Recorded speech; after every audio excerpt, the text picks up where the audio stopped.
Ahoy, I'm B-Side Berto, and welcome to another episode of Froststone on Settlement Survival, a strategy city builder game by Gleamer Studio. These episodes of Froststone are a combination of screenshots of gameplay and video. Before we start episode 6, we'll take a quick recap of what we've done so far. Froststone is being built on a large map, 2 lakes and 2 rivers. We started the settlement all the way in the bottom of the map, below the lakes. We built most of our homes first to the left and right of the marketplace. Last episode we started building on the bottom half. This episode we'll start filling out the top half. To the left of the city center are our farms. You can see where we started on top, 3 standard size fields, and then I started building as I needed them. We are now working on the second compost plant of farms, and I have enough room for another 2 or 3 farms. To the right of that, below our town, are our pastures. We did not start off with livestock, but we got cattle through a town hall administrator, and then geese through the hunter's hut. Now, I do also have a PACA, and I just have not put down the pastures for those yet. Near the town center, I built a standard field. I've gotten into the habit of building one of these early on. Besides getting food for early game, it is the exact same size as a theater. So I will keep this field here, and then when I need a theater later on, I have the spot already built out for it. And in my town center, I have all the buildings you would expect: repair shop, builder's hut, chapel, clinic, herbalist hut, boiler room, big well, latrine. In my dock, I have a handful of items that I'm trading through out of it: reed, clay, sand, and feathers. Before we start this episode, I'm currently at 244 in population. When you get to 250, you get another administrator through the town hall. So that will be happening in this episode. And on the other side of the river, I have 2 coffee orchards. My second one I just built last episode. It takes a few seasons for it to start producing, so that should be happening soon. And I recently put the research center down later than I wanted to, but that's now helping me catch back up with technology points. To the right of all this is our industrial area, and right now we only have a mine and a quarry and a decent sized storage yard with it. Below this, on the other side of the mountain, is our natural area. I had cleared all this out and then put a forester's hut on top and the gatherer's hut on bottom. This gatherer's hut was somewhere else before, and I had moved it over here. And right now I have the gatherer's hut circle highlighted. You can see the top half is being affected by the gatherer's hut, which is only planting trees and not chopping them down. And on the bottom half is where it's being grown naturally. The goal is to leave this area as wild as possible. Starting off this episode, we unpause it, and I immediately begin building homes on top. I begin the indicator that people want more homes, and I do have settlers and a merchant ship on the timeline. So a lot of homes are going to be needed in short order. The first technology point for Froststone in this episode, I use it on cutstone, which gives you a masonry workshop, which takes stones from the quarry or the ground and turns them into cutstone that you can use for other things. Our population is now 250 people, so we get another administrator from our town hall. We get to pick one of 2 choices from getting another technology point or getting +1 in trading proficiency. I choose to get the technology point because I'm playing catch up with that. And with that bonus technology point, I use it on warehouse, which unlocks warehouses big and small. These warehouses have more storage than the storage yard itself. I have a cemetery being built right now, and it's taken a long time for it to get built. So before, I was going to wait for the settlers to arrive before I put more people in certain buildings. But my building is really slow at the moment, so I put a bunch of people in the builder's hut and a bunch of people in the repair's hut. A forest fire event happens. This is my first time doing this, or I don't remember ever seeing this before, so I do not know what happens with each option you pick. Out of the smoke rise in the forest, I choose to cut down the surrounding trees, and I ended up getting over 400 leather from this. But if you notice the happiness on top, I'm in the mid-50s at the moment. And the second the larger cemetery, my second one, gets built, it jumps to 10% to mid-60s. My first cemetery only held like 25 or 30 tombstones. This one is 90, so this is at least 3 times bigger than the original. And with that extra happiness, I had a negative work efficiency going against me. I am now at no effect. So I don't have a bonus, but I'm not being dragged down either.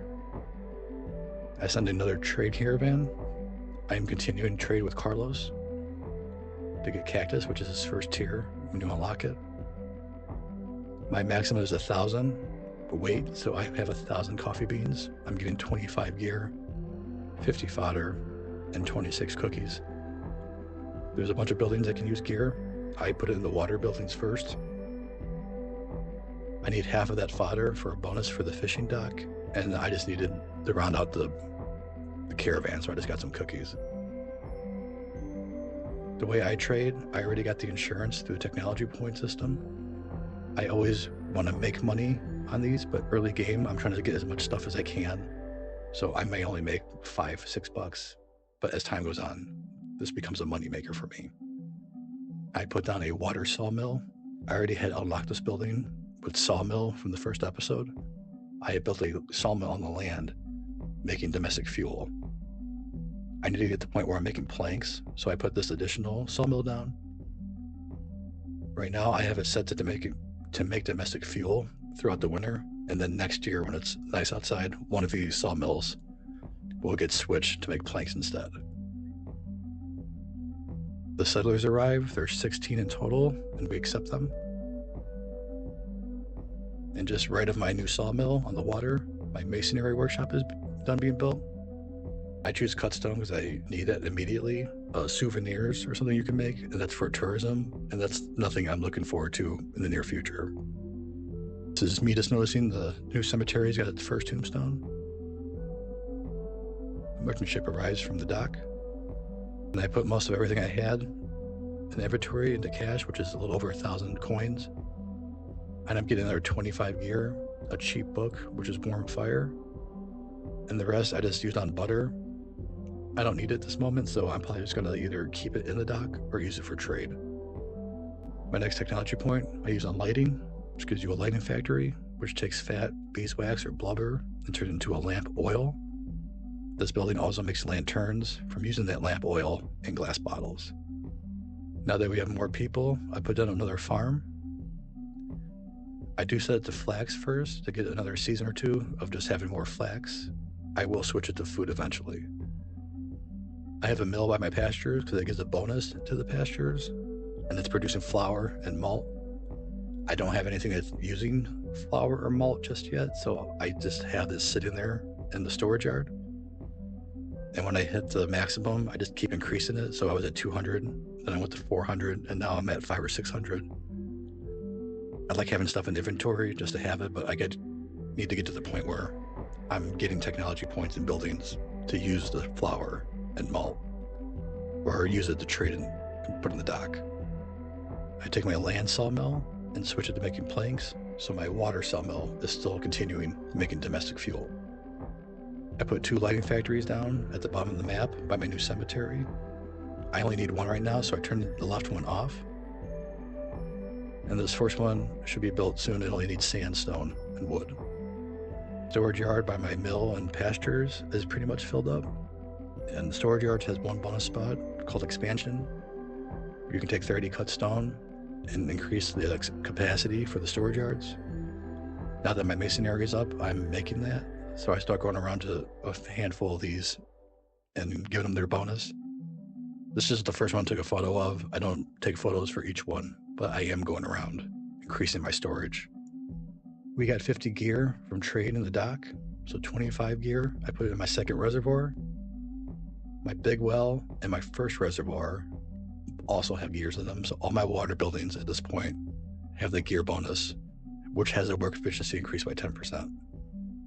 The other 25 gear I have, I put it in my knitting workshop, which is currently making me shoes right now, but this building also makes rope. I send another trade caravan out, again to Carlos. I don't put coffee this time. If you keep repeating the same order back to back to back, it downgrades the exchange rate, so you lose money over time by constantly trading the same thing. So it kind of forces you to mix it up a little bit.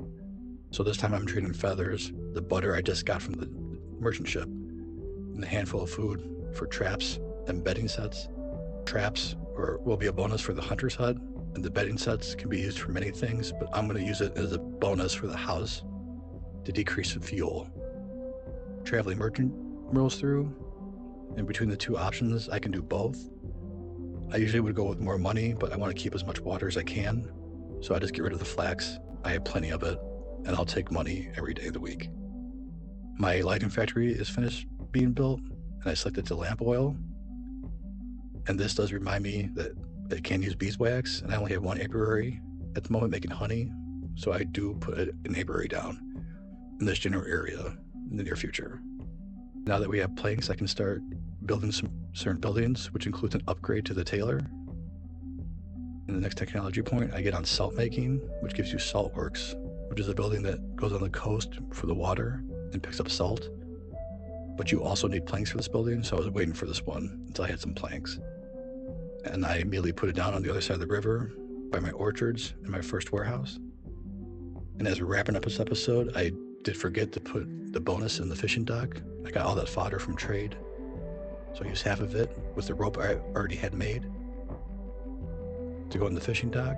It gives you a bonus of 10%, and I made sure, since I had enough laborers, to put a bunch of people in the fishing dock. The upgrade tailor, the advanced tailor, is finished being built. The first building, the tailor only does rough clothes, backpacks. This advanced tailor does that, plus down jackets, luxury coats, and costumes. So I selected the down jackets, which uses a bunch of stuff that I have: leather, linen, feathers, alpaca wool. And that's where we're gonna end this episode. We're gonna take a quick look around through a video and see how everything's been developed so far.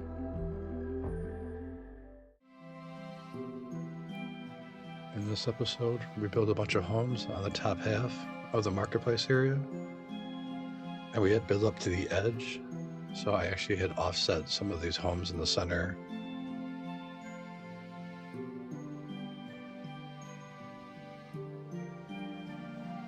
There were a few homes that were off-center in some areas. I just kind of put them randomly to give us some character.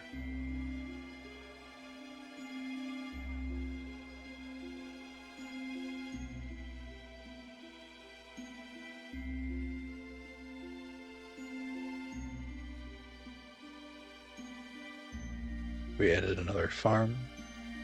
The first season we put it in flax. I will switch the flax field into another one. I still have room for about 2 more farms here. We finished our second cemetery off, and when we finished it, they gave us a huge boost to our happiness.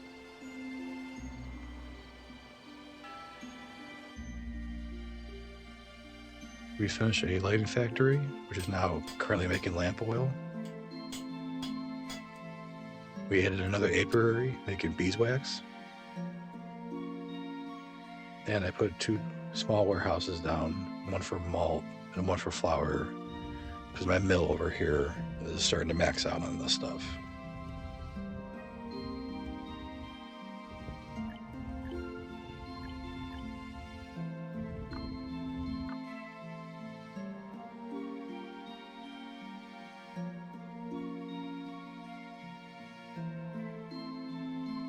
I'm currently trading with Carlos. This caravan has traps and bedding sets, and the traps are going to get used in the hunter's hut. The bonus increases the probability of obtaining cubs. And in my wilderness forest area, I did build a few dirt roads going to the buildings.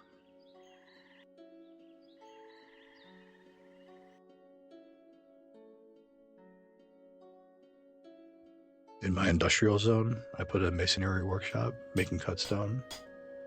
And when I get up to a certain point, I'm going around to the storage yards and giving the bonus of expansion.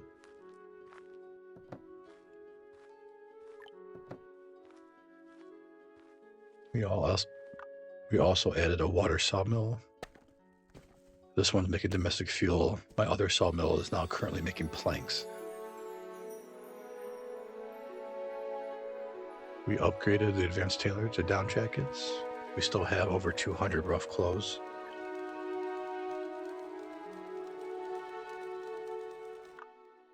We got a third administrator that gives us an extra technology point, and our first administrator will be expiring. next episode.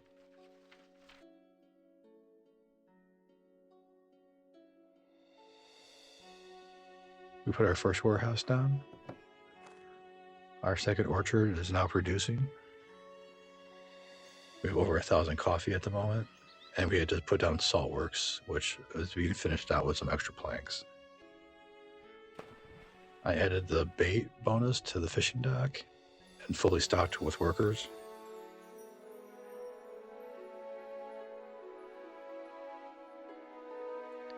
Our repair shop and builder's cabin have more people in them. And here we just look around, we can start trading for extra stuff to give more bonuses to some of our buildings.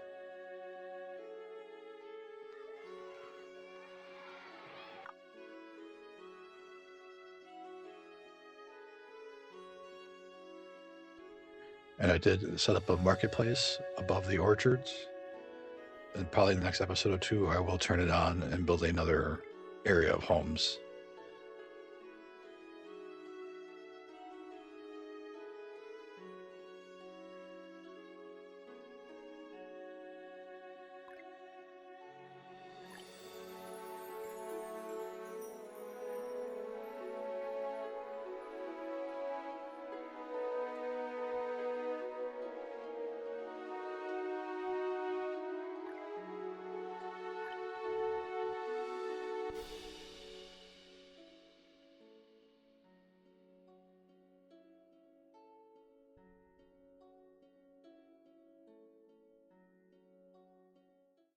Thanks for watching episode 6 of Froststone. Stay tuned for the next episode, where we hopefully build out our pastures and some industrial buildings. Take care, and have a good one.